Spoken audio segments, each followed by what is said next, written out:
খবর নিয়েছি। কালকে যারা ডেপুটেশন দিতে এসছেন ওরা বললেন অনেক পোস্ট গ্রাজুয়েট শিক্ষক আছে, তারপরে আর ত্রিপুরাতে যথেষ্ট শিক্ষিত লোক আছেন যারা খাতা মূল্যায়ন করতে পারেন, পণ্ডিত ভালো জানেন।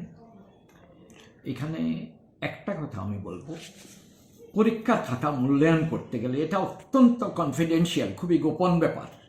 শিক্ষিত বলেই একজনকে আমি খাতা দিতে পারি না, বোর্ডের খাতা, যে আমি আপনি একটু প্লিজ, আপনি তো পণ্ডিত ব্যক্তি আসুন আমার খাতাটা দেখে দিন তো, এটা কখনো সম্ভব নয়।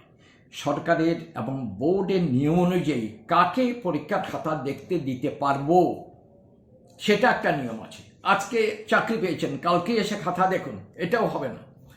কতগুলো নিয়ম আছে, নিয়ম মেনে আমি, আর যদি কখনো যে কোনো ব্যাপারে কোনো সমস্যা হলে বোর্ডে আমার যে সম্পদ আছে, সম্পদ মানে আমি শিক্ষকদের কথা বলছি, তাদের নিয়ে আমার তো চলছে, ছাত্র শিক্ষক অভিভাবক সব নিয়ে, যে কোনো সমস্যা যৌথভাবে মিলিয়ে সমাধানের চেষ্টা করব। আর এখনো যে পরিস্থিতি আছে বোর্ড থেকে জানিয়েছি, প্রতি বছর প্রথম থেকে যা চলছে বাংলা মাধ্যমেই লেখা হয়, বাংলা হরফেই লেখা হয়, আর ককবরক ভাষায় লেখা হয়, যারা পরীক্ষা দেয় বাংলায় লেখা হয়। আর পরীক্ষা একেবারে দেয়নি বলবো না, রোমান হরফে দিয়েছে, কিন্তু এইটু গতবার একটা কমিটি গঠন করতে হয়েছে, বিভিন্ন হইচই গণ্ডগোল।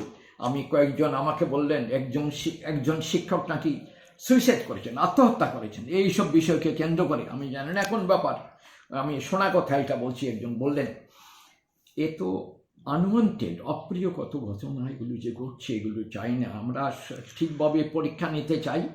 আর আমার নিয়ম ছেলেদের সঠিক মূল্যায়ন করার জন্য খাতাগুলো আমি বারবার বলছি বাংলা মাধ্যমে ওরা যেন লিখে, বাংলা হরফেই যেন লিখে, ককবরক ভাষায় পরীক্ষা দিক। ককবরক আমার যেমন বাংলা মাতৃভাষা, ককবরকও তো মাতৃভাষা আমাদের ভারতীয়, আমার এক ভাইয়ের, আমার এক বোনের, এটা আমাকে অবশ্যই সম্মান করতে, আমার ভাষার মতোই ওদের ভাষাও আমি সম্মান করি। তবে এই নিয়ে কোনো হইচই, এটা নিয়ে কোনো রাজনীতি, এগুলোকে আমি আনওয়ান্টেড মনে করি। আমি এখনও আমার মাথায় আছে কিভাবে ওরা বিভিন্ন কিছু যারা চেয়েছেন, আমি মাথা থেকে এটা ছেড়ে দিইনি, এখনও মাথায় আছে, যদি কোনো পদ বার করতে পারি।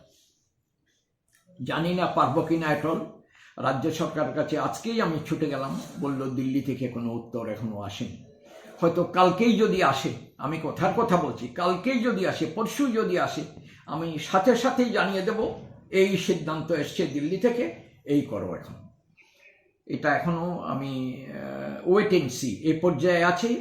আর এটা না আসা অবধি আমার যেটা আমি বলেছি, ওই বাংলা হরফেই লিখো, ককবরক ভাষা যারা পরীক্ষার্থী ওরা, এটাই আমার সিদ্ধান্ত।